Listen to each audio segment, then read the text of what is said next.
Bonjour, bonjour! Et nous voici dans cette aventure qui commence avec ce tout premier épisode de le Big Bang.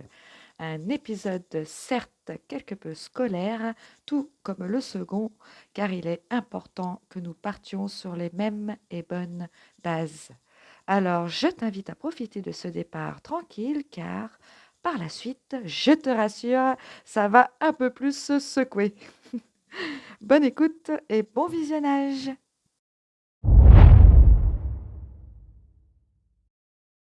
Communément, on dit du Big Bang qu'il est à l'origine de l'univers et qu'il a commencé à se déployer il y a environ 14 milliards d'années. Au départ de celui-ci, toute l'énergie et toute la matière étaient contenues dans un tout petit point hyper compact et super chaud. On appelle ce point d'origine unique la singularité. Singularité qui, selon Astropolis, est, je cite, un point sans dimension et contenant toute l'énergie de l'univers, un point où toute la matière virtuelle et l'énergie de l'univers sont condensées dans un état de densité infinie, ainsi que toutes les dimensions d'espace et de temps. Fin de citation. Ce point a subi une explosion ultra rapide et intense, mais en vrai, ça n'était pas vraiment une explosion à proprement parler comme on pourrait le penser, mais plutôt une expansion de l'espace lui-même, comme un ballon de baudruche qui se gonfle rapidement et dans lequel contient tout l'univers. Voilà l'image qu'on peut s'en faire. Ensuite, comme nous savons, c'est en se refroidissant que la matière a commencé à se structurer pour former les premières particules, les atomes, les étoiles, les galaxies et une infinité de corps célestes. Et puis, à savoir qu'avant cette pseudo-explosion, je vais le dire comme ça, avant donc ce qu'on appelle le point zéro, qui ne l'est pas donc, nous avons ce qu'on appelle le temps imaginaire, dans lequel il y a 3 dimensions de temps, passé, présent, futur, et une dimension d'espace, alors que dans notre densité, il y a 3 dimensions d'espace, longueur, largeur, hauteur, et une dimension de temps. Donc, pour te résumer très rapidement, nous avons 1. L'expansion observée qui se base sur un phénomène physique nommé effet Doppler, qui permet de déterminer la vitesse de rapprochement ou d'éloignement d'objets célestes à travers le décalage des ondes lumineuses en fonction du mouvement. 2. Le rayonnement du fond diffus cosmologique que l'on doit à Arno Penzias et Robert Wilson dans les années 60, qui nous montre le rayonnement thermique de l'univers primordial. Ce rayonnement est une lumière donc constituant un écho lointain de l'explosion originelle qui nous montre que l'univers était, à ses débuts, extrêmement chaud et dense. Au Big Bang, et on se rappelle, comme l'a si bien dit aussi le physicien Sean Carroll, je cite, « Le Big Bang est un moment dans le temps, pas un point dans l'espace. » Fin de citation. C'est une particule de 10-33 cm appelée mur de Planck qui va se fissurer, ce qui va produire une explosion colossale qui va créer une onde de choc en spirale. Et le temps de Planck équivaut à 10-43 secondes. C'est le temps qu'il se passe entre l'origine et le Big Bang en tant que tel. Et c'est à partir de cette singularité que les 4 forces unifiées entrent en jeu. L'électromagnétisme, l'interaction forte, l'interaction faible et la gravitation.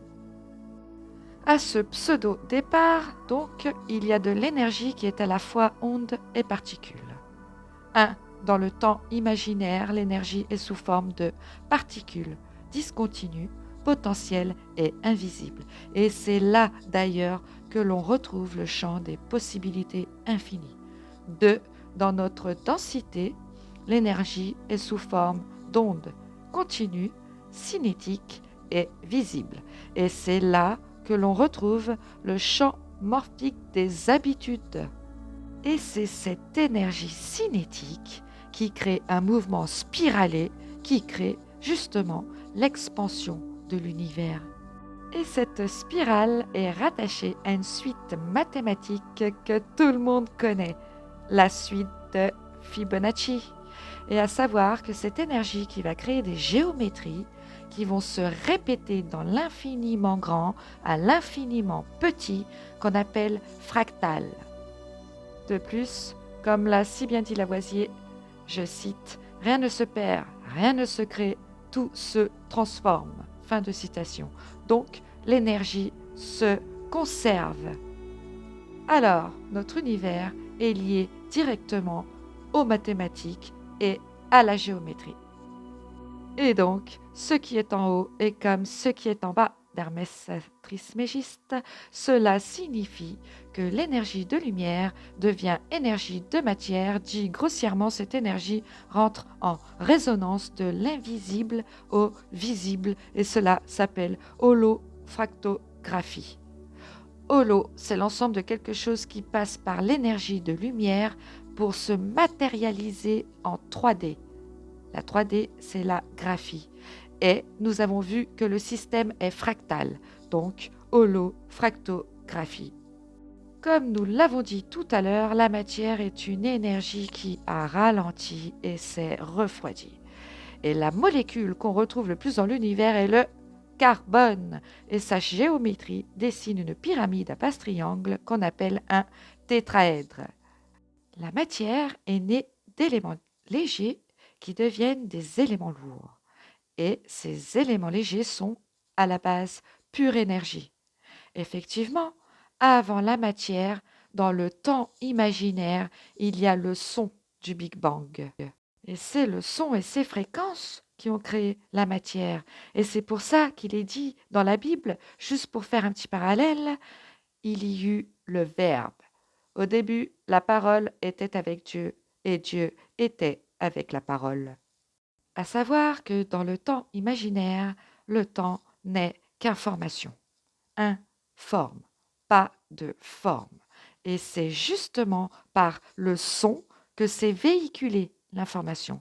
Et ce son, quand il vibre à une certaine fréquence, crée de la lumière.